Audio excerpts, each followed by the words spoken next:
예, 안녕하십니까. 로집사의 이정엽 변호사입니다. 네, 서동규 회계사입니다. 예, 로집사는 설명드린 바처럼 인터넷을 통해서 그리고 전문가들을 이제 법무법인, 회계법인, 세무법인의 이제 중앙에서 그 전문가들을 잘 관리하고 그리고 그분들의 전문성을 잘 파악을 해서 이제 시장에서 원하는 그런 고객들이 원하는 니즈를 잘 맞춰주기 위한 일종의 매칭 서비스인데, 이런 매칭 서비스가 실질로는 인터넷상에서의 어떤 네트워크 로펌이라든지 네트워크 회계법인 형태로 이루어질 것이라고 생각하고 있습니다. 그래서 오늘도 시장에서 되게 이슈가 되고 있는 그런 어떤 사례를 어떤 식으로 해결할지에 대해서 좀 이야기를 나눠보도록 하겠습니다. 네, 저희가 좀 계속해서 최근에 좀 주목해서 보고 있는 그 기업인데요. 고팍스. 네, 고팍스는 저희 로집사의 가상자산 전문가들이 모여 있기 때문에 이 가상자산 레귤레이션 센터에서 이제 시장에서 가장 중요한 플레이어들인 거래소들을 잘 살펴보고 있는데요. 네. 고팍스의 경우에는 지금 여러 상황이 이제 복합적으로 돼 있어서 이 부분에 대해서 저희가 여러 가지로 검토해 보고 있습니다. 오늘 그 내용 말씀드리도록 하겠습니다. 다 아실 수도 있지만 그 지금까지의 경과 과정을 한번 좀 간단하게 설명드리면, 우선 예전에 바이낸스가 고팍스를 인수한다고 했을 당시, 그 당시 이제 고파이라는 그 가상자산 예치 서비스, 투자 서비스가 있었고, 그 투자 서비스에 손실이 났고, 그 손실이 난 거를 이제 바이낸스가 인수를 하겠다라고 하면서 그 부채를 갖다가 우리가 다 변제해 줄 수 있다. 네, 이런 상태였던 것까지는 저희가 기사를 통해서도 확인이 되거든요. 이게 가상자산이 소위 말하는 불장일 때는 이제 업비트 같은 경우도 나스닥에 상장한다고 하고 1년에 5조씩 벌 때니까요. 5조씩 벌 때면 이제 펄을 한 10으로만 잡아도 50조의 밸류에이션이 되는 거거든요. 그리고 빗썸 같은 경우도 1조 이상 벌 때였으니까, 그러면 다른 거래소들도 사실 몇백억씩은 다 이익을 날 텐데, 다 밸류에이션이 고팍스도 한때 3천억 이상 밸류에이션이 됐었거든요. 그렇죠.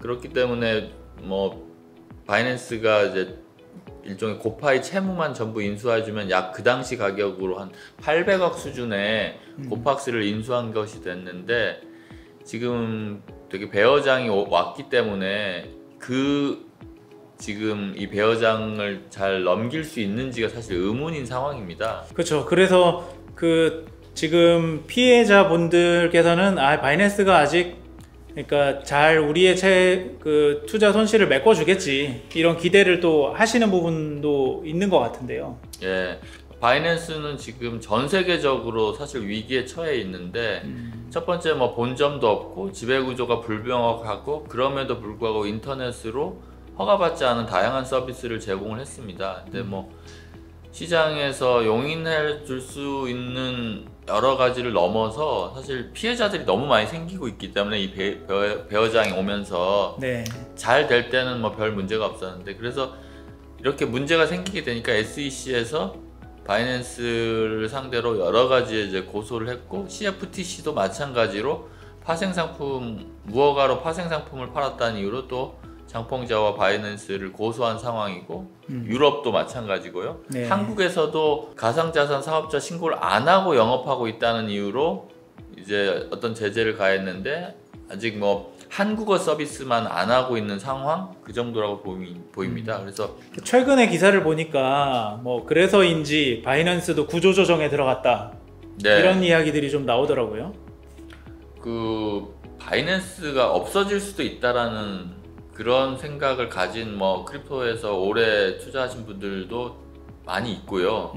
물론 이제 장펑자원은 많은 돈을 벌어서 다른 걸 하겠지만, 하여튼 바이낸스 법인 자체는 없어질 수도 있다는 생각을 많이 하고 있습니다.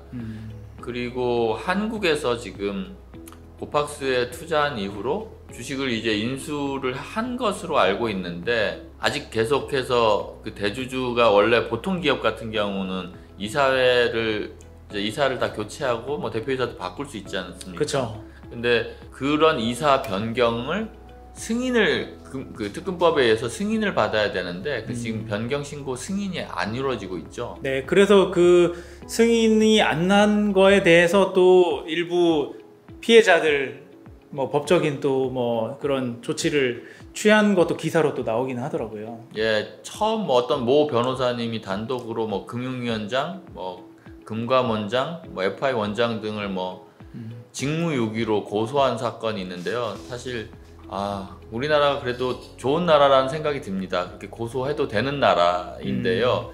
과연 그 행정당국에서 변경 신고를 받아주지 않는 것은 또 나름의 여러 가지 이유가 있을 겁니다. 많은 고민이 있겠죠. 예, 네. 지금 유럽에서 그리고 미국에서 다 퇴출시키고 있는데 갑자기 한국에서 서비스할 수 있도록 뭐 아무런 걸림돌 없이 서비스할 수 있도록 하는 거는 큰 문제라고 생각하고 있는 게 아마 금융당국 입장일 것 같습니다. 그러면은 다시 고팍스로 좀 돌아와서 바이낸스 구조조정 이야기랑 합쳐서 또 고팍스 구조조정 이야기들도 또 나오더라고요. 지금 고파이에 대한 출금 제한이 아직 풀리지 않은 상황이거든요. 예. 여전히. 그래서 변경 신고가 마무리돼서 바이낸스가 완전히 인수를 하게 되면 출금 제한이 풀릴 거다. 이게 지금 시장에서 이제 고파이 투자자들, 피해자들이 생각인데, 그럼 여기서 이제 만일에 그 변경 신고가 이루어지지 않는다면, 근데 더 중요한 문제가 있습니다. 변경 신고가 이루어지기 전에 어떤 이유로 지금 그 고팍스의 상황에 비추어서 전북은행에서 실명 계좌를 더 이상 제공할 수 없다라고 한다면, 그러면 당연히 할 수 없다라고 하면 변경 신고는 당연히 안 이루어질 것이고, 그러면 시장에서는 고팍스는 실명 계좌도 가지지 않은 그저 그런 거래소가 네. 돼서 사실 인수 가능성이 거의 없어진다고 보입니다. 그러니까 시장에서 지금 뭐 그 원화 결제를 못 붙여서 정말 그 경제적인 어려움을 많이 겪고 있는 그런 거래소의 위치로 전락할 수 있다. 네. 네. 근데 지금 만약에 뭐 이제 그런 상황이 안 이루어지면 좋겠지만, 바이낸스 이렇게 좋지 않은 상황이라고 하고, 그 뭐 바이낸스 예전에도 전력이 있었더라고요. FTX도 인수한다고 했다가 인수 못한다고 했다가 뭐 이런 이제 번복을 하고 있는데, 번복을 해서 인수를 못하겠다라는 상황이 벌어지면 고팍스는 어떻게 되는 건가요? 고팍스는 그냥 그 자금이 없는 거죠. 사실 그 바이낸스가 뭐 지금 어떤 계약을 체결했는지 모르지만 자금을 넣지 않으면 어쩔 수 없이 파산 수순으로 갈 수밖에 없고, 바이낸스가 뭐 어떤 액션을 취하기도 사실 어려운 상황입니다. 그러니까 왜 그러냐면, 지금 기업은 아무리 대주주가 있다고 해도 대주주는 대표이사를 선임하고 이사를 또 변경할 수 있는 권한을 가질 수 있을 뿐인데, 지금 특근법에 의해서 그 이사 변경을 마음대로 할 수 없는 상황이거든요. 그러면 지금 현 대표이사와 이사회에서 어떤 그 고팍스에 대한 처리를 이제 계속 할 수밖에 없는 상황입니다. 그러니까 이렇게 요청할 수밖에 없겠네요. 그러니까 지금 뭐 돈을 더 내든지, 돈을 달라 대주주에게 원래 계약대로 해라. 네. 근데 안 주면 어떻게 할 거냐는. 그렇죠. 네. 안 준다고 해서 뭐 바이낸스가 형사처벌을 받는 게 아닙니다. 그냥 민사상 책임 부담, 계약상의 책임을 부담하는 건데, 그 계약에서 만약에 변경 신고가 안 이루어지면 우리는 여기서 떠날 수 있다, 이렇게 주식 돌려주고 떠날 수 있다, 이렇게 계약이 돼 있다면 뭐 고팍스 인수는, 바이낸스 인수는 그냥 물 건너가는 게 되는 거죠. 만약에 그렇게 그 바이낸스가 떠나는 상황이 된다면 피해자분들이나 회사 입장에서 할 수 있는 그러면 뭐 선택지가 뭐가 있을까요? 저는 유일하게 가능한 것이, 그러니까 결국은 또 바이낸스와 비슷한 제3자 인수인데, 그런 과정을 이제 개인들이 할 수는 없어서 결국은 제3자 인수를 전제로 한 회생 신청만 가능하다고 보입니다. 사실 고팍스에 관해서 이런 그 유튜브 채널 찍는 게 되게 조심스러운데요. 그 고팍스의 그 피해자들은 가만히 조용히 있으면 바이낸스가 인수될 건데 자꾸 들쑤셔서 뭐 인수가 안 되는 거 아니냐, 이렇게 생각하시는 분이 가끔 있기 때문입니다. 근데 전혀 그런 건 아니고요. 타이밍, 그러니까 혹시라도 인수가 변경 신고가 안 되거나 실명 계좌가 이제 더 이상 제공되지 않는 상황이 올 가능성이 있는데, 만약 그 가능성이 현실화되는 순간에는 이미 시장에서 고팍스 인수가 물 건너가기 때문에 저희는 그 전 단계, 가치가 있는 전 단계에서 바이낸스나 금융위에 그 정확한 판단을 내려달라라는 어떤 일종의 카드를 던지는 거죠. 회생 신청을 한다고 하더라도 바이낸스에서 그래 갚게, 원래 계약에 비해서 갚을게, 아직 변경 신고가 되지 않더라도 해서 원래대로 돈을 넣고 출금 제한을 풀어주면 회생은 그냥 취하됩니다. 그리고 회생 신청에서 이제 들어가게 되면 그 회생이 될 때까지는 실명 계좌는 일단 유지가 되겠죠. 그 지금 말씀해주신 그 솔루션에 대한 부분도 뭐 조금 더 디테일하게 들어가 봐야 되겠지만, 이제 피해자들 입장에서 이제 이런 질문을 한 번 더 드려볼 수 있을 것 같은데요. 그러면 만약에 그런 그 인수자도 없는 상황이 되면, 그러면은 뭐 최악의 상황은 뭔가? 최악의 상황은 지금까지 이제 회생법원에서 몇 건의 거래소 파산 사건이 있었습니다. 그래서 고팍스도 거래소 파산 사건으로 진행이 되겠죠. 그럴 가능성이 높다. 파산 절차로 간다. 네, 그 왜 그러냐면 지금 고객들, 유저들이 생각하는 것과 다르게 계정에 있는 어떤 비트코인이나 이더리움이 본인 게 아닙니다. 지금 현재 법상으로는. 그러한 비트코인이나 이더리움을 받을 수 있는 채권을 고팍스에 가지고 있는 거거든요. 네. 그 채권은 고팍스에서 일하고 있는 임금, 그 근로자들의 임금 채권과 동일합니다. 사실은 그 채권이라는 점에서. 네. 그렇기 때문에 고팍스가 지금 가지고 있는 가상자산은 그 유저들에게만 오로지 고스란히 가야 되는 게 아니라 이걸 일부 팔아서 상거래 채권자라든지 아니면 근로자들에 대한 미지급 임금으로도 줘야 되거든요. 네네. 그래서 파산 사건을 하다 보면 파산 관제인이 선임돼서 고팍스가 지금 현재 고팍스 지갑에 있는 비트코인, 이더리움 등 가상자산을 모두 파는 절차에 돌입하게 됩니다. 이거는 아마 다들 이 말이 안 된다, 내 계정에 이건 내 거다라고 얘기하는데 지금 법상으로는 그렇게 되어 있지 않고요.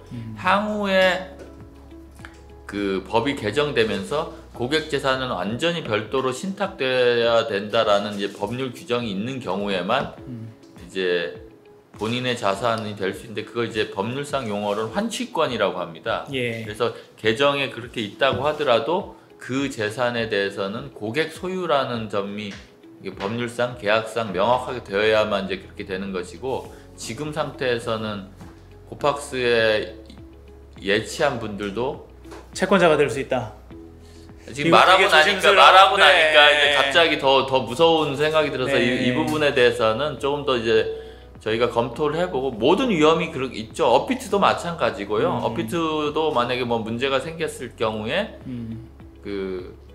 뭐 인수가 안 되면 또 파산 절차들하고 동일하고, 그거는 업비트, 뭐 FTX, 그다음에 뭐 모든 데가 다 비슷합니다. 그게 회생이 되면 회사가 존속하는 거기 때문에 코인으로 계속 받을 수 있는 길이 열리는 거고요. 그것도 안 돼서 파산되는 경우에는 정말 생각하기 싫은 돈으로 받아야 되는 결과가 올 수 있다는 점입니다. 그러니까 그 뭐 실리콘밸리 그 은행도 그랬고, 뱅크런이 일어나는 시점보다 좀 빠른 조치로 새로운 인수자가 나타나서 은행을 다시 정상화시키는 이런 절차가 그때도 필요했던 것으로 보이거든요. 예, 고팍스는 뭐 크립토에서 오래 투자하신 분들에게는 그런 어떤 이상한 그 약간 탈법과 합법 사이에서 벌어지는 뭐 상장과 관련된 뭐 알선이라든지 아니면 IEO를 통해서 뭐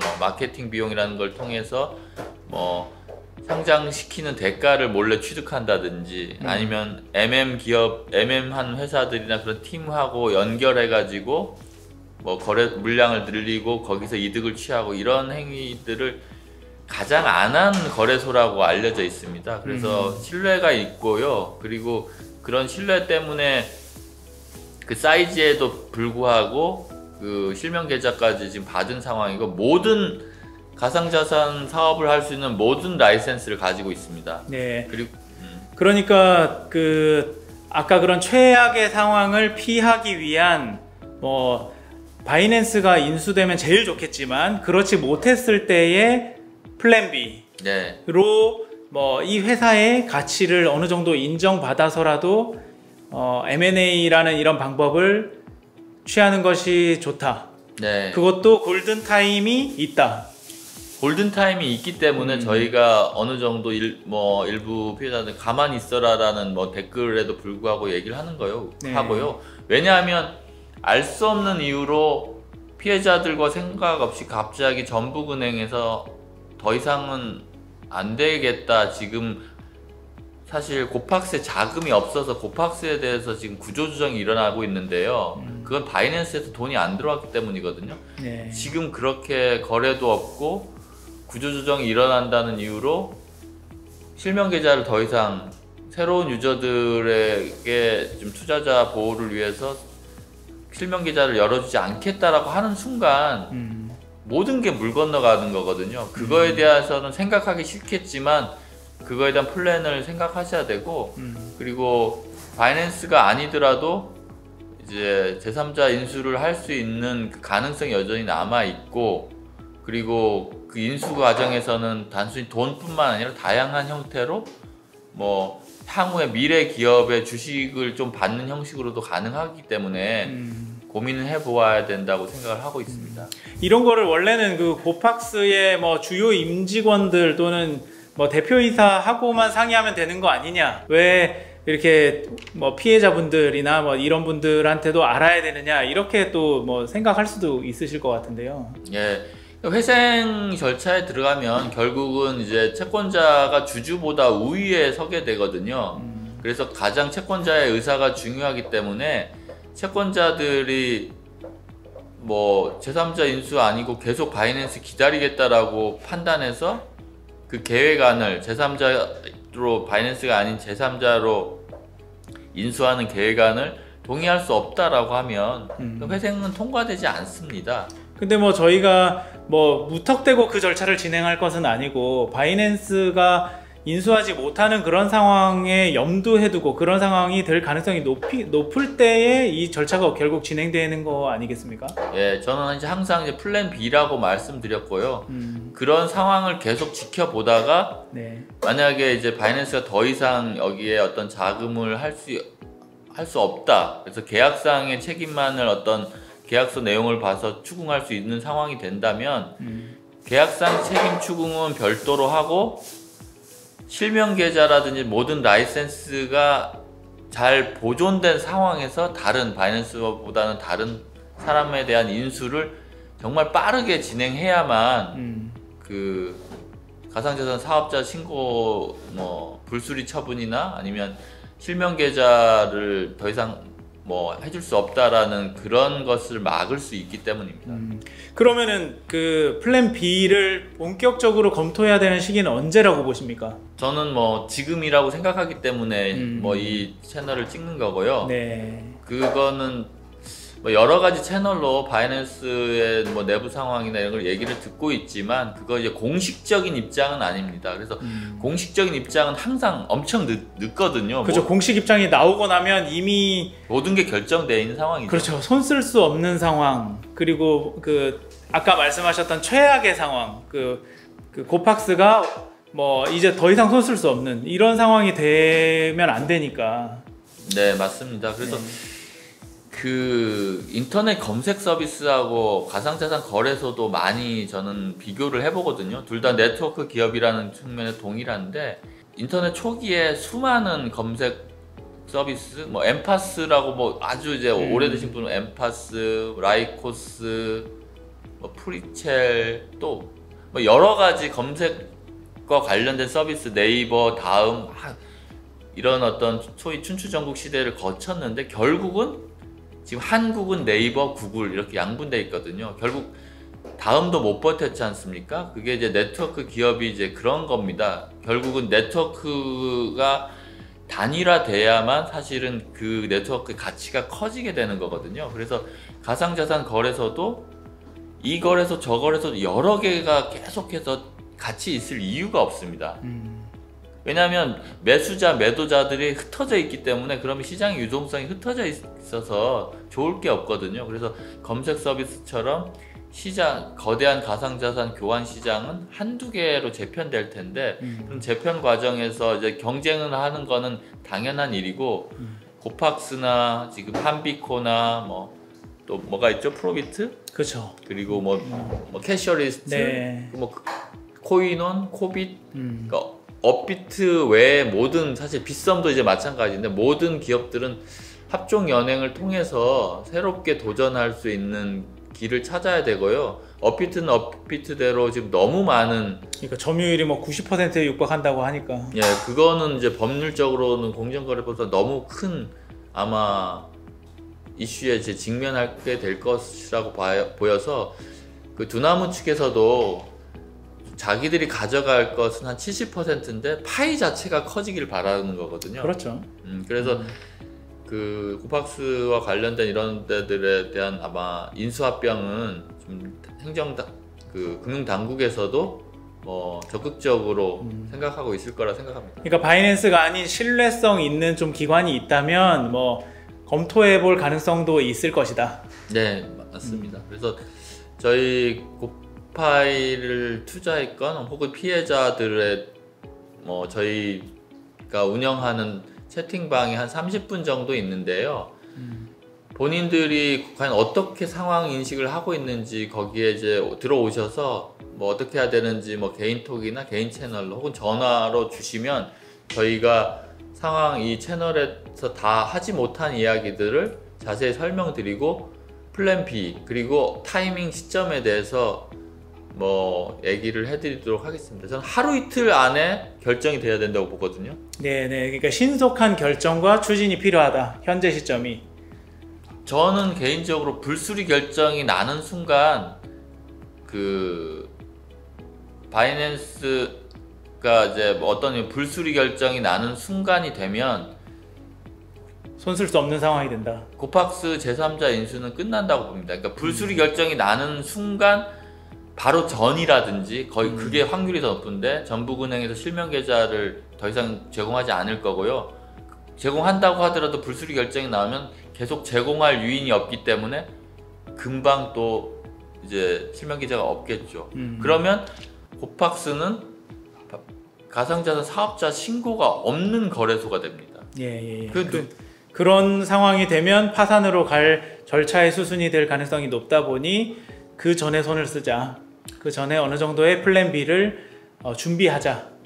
고파이 투자자들이 뭐 금융당국에 수많은 민원을 제기한 것 같습니다. 그리고 뭐 SG 사태로 하는 피해자도 수많은 민원을 제기했겠죠. 저는 할 만큼 하지 않았나. 그러니까 민원만으로는 해결되지 않는다. 네, 그냥 막연히 될 거다라는 그 바이낸스가 해결해 줄 거다라는 거는 사실은 희망이지 근거가 있는 판단이 아니거든요. 그러니까 지금 뭐 금융이나 금감원에다가 소송 제기하는 것만으로도 사실 해결책이라 보기는 어렵다. 그렇죠. 네. 이런 거에 대해서 소송을 제기해서 금융당국이 소송 때문에 뭐 안 해줄 걸 해주고 뭐 이거를 해준다? 네. 저는 불가능하다고 생각합니다. 오히려 소송을 하면 법률 전문가들이라든지 이런 사람들이 왜 소송을 안 하겠습니까? 소송을 하면 해줄 것도 안 해주기 때문입니다. 그래서 좀 더 냉정한 현실 판단 그리고 앞으로의 방향 이런 거를 좀 더 현재 논의해야 되는 시점이다.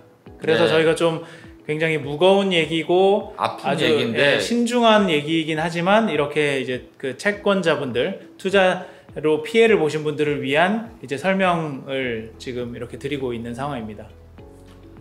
네, 뭐 저희가 사실 이 채널을 이제 아마 하면 또 댓글에 많은 안 좋은 얘기가 달릴 텐데요. 그럼에도 불구하고 뭐 어떤 이제 상황 인식을 제대로 못 하게 되면 결국 최종적인 피해자들은 이제 그분들이기 때문에 좀 생각을 좀 해보시라는 차원에서 네네네. 이 채널을 듣고 저희한테 상담을 받는다고 해가지고 뭐 바이낸스가 떠나거나 뭐 아니면 해줄 건데 안 해주거나 그런 상황 바뀌진 않지 않습니까? 좀 저희는 상황 인식을 말씀드리는 거니까요. 네네네. 그러면은 뭐 이 부분 오늘까지는 이 정도로 설명을 네네, 듣고 맞죠. 저희가 앞으로 조금 더 이 부분에 대한 방향성이나 뭐 이런 부분들을 좀 더 준비가 되면 그런 것들을 뭐 온라인으로나 오프라인으로나 설명하는 이런 자리들을 마련해 보도록 하겠습니다. 예, 알겠습니다. 오늘도 뭐 좀 무거운 주제로 얘기 드렸는데요. 계속 후속해서 뭐 다른 방향의 좀 얘기가 필요할 경우에는 그에 대해서 말씀드리도록 하겠습니다. 네, 알겠습니다. 네, 감사합니다. 감사합니다.